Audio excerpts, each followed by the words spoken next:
Even today, people tell the story of Siavash. They say that every spring, when Siavash on blooming, the wind carries the sound of his horse across the plains, and those who hear it whisper, Siavash still lives in the hearts of the people. Hi everyone, welcome to my channel. Today I want to tell the story of Siavash, the innocent boy. As you know, my English isn't good yet, so I hope you like it. Let's go.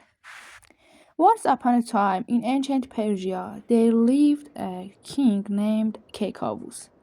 He was a powerful king, but also a proud one. He wants his order to be obeyed across the whole kingdom.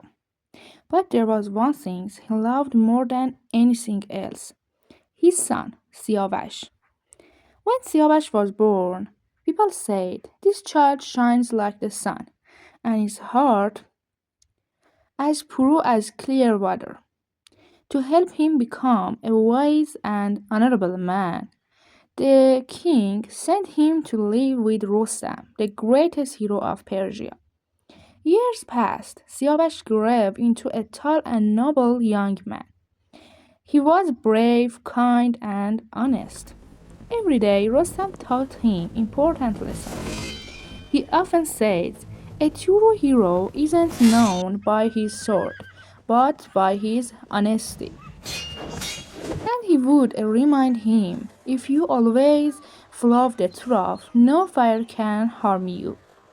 When Siavash became a young man, Rostam told him it was time to return to his father.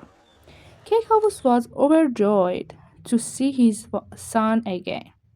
But inside the place, someone else was watching him closely: the king's second wife, Sudabe. She was very beautiful and proud, but her heart was filled with dangerous desires. One day, she invited Siavash to her private room. With a smile, she said, "Oh, Prince, you are handsome and noble. Come closer. I want to speak with you." Siavash immediately felt uncomfortable. He lowered his eyes and replied, "My lady, I respect you as I would my own mother. I can't listen to such words." Sudaba became angry. In her anger, she tore her clothes and cried out, "Help! The prince tried to attack me." The place fell into the chaos. The king was shocked. He loved his son, but he also listened to his wife. He didn't know whom to believe. Finally, he made a decision. The fire will reliable the truth. If Siavash is innocent, he will pass through the flames and survive. A huge pile of wood was built in the middle of the great field. Soon, a wall of the fire rose toward the sky. People gathered from everywhere. Some cried, some prayed. Siavash walked calmly toward the flames. He gently touched his horse and whispered, "If I am innocent, God will protect me." Then, without fear, he rode straight into the fire. The crowd gasped. Smoke filled the air. For a few minutes, no one could see him. Then, suddenly, Siavash appeared on the other side, safe and unhurt. No a single mark was on him. The people cheered with joy. The king ran forward and embraced his son.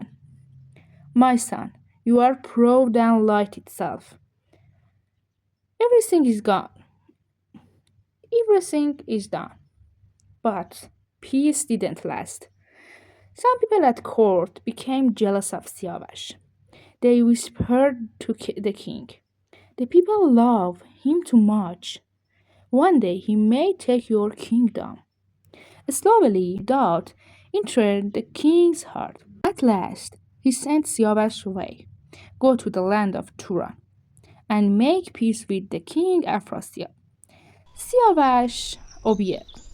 although he felt sad, but he wanted peace between the two nations. When they arrived in Turan, King Afrasiab welcomed him warmly.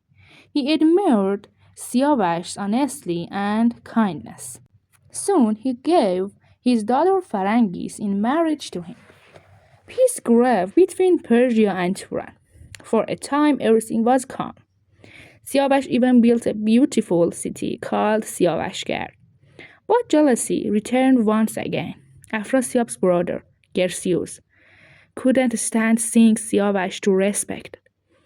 He went to the king and said, Siavash is plotting against you. He is secretly working with the Persians. Afrasiab became afraid. He believed the lie. In the end, they gave a tribal order. Kill Siavash. Yes, kill Siavash. When the news reached him, Farangis was heartbroken. She was pregnant with their child Kekhosro. Tears filled her eyes and she begged him, Please run away, Siavash.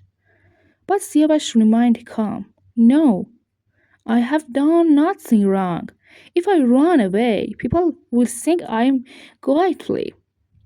An honorable death is better than the life of shame.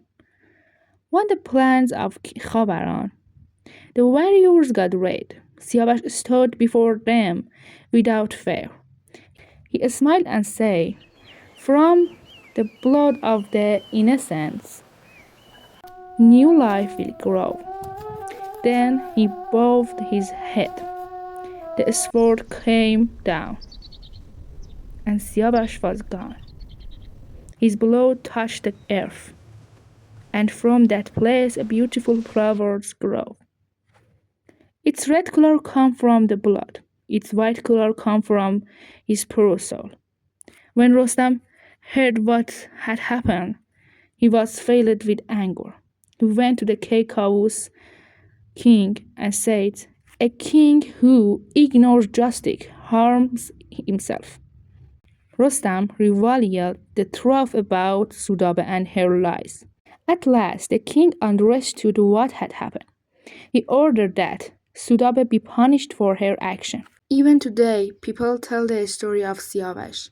They say that every spring, when Siavash is blooming, the wind carries the sound of his horse across the plains. And those who hear it whisper, Siavash still lives in the hearts of the people. Thank you for listening to my story again. I would also add that in ancient Iran, people believed that the blood of the innocent person shouldn't be spilled on the ground. If a person was found innocent, they would bring a bowl to collect the blood in. However, Siavash's blood spilled on the ground, and a plant called Parsiavashan or Persian ferns grew from it. This was a beautiful story from the Shahnameh. I love you very much. Thank you for listening. I would be very happy if you wrote me your comments and see you next week at this time. Goodbye.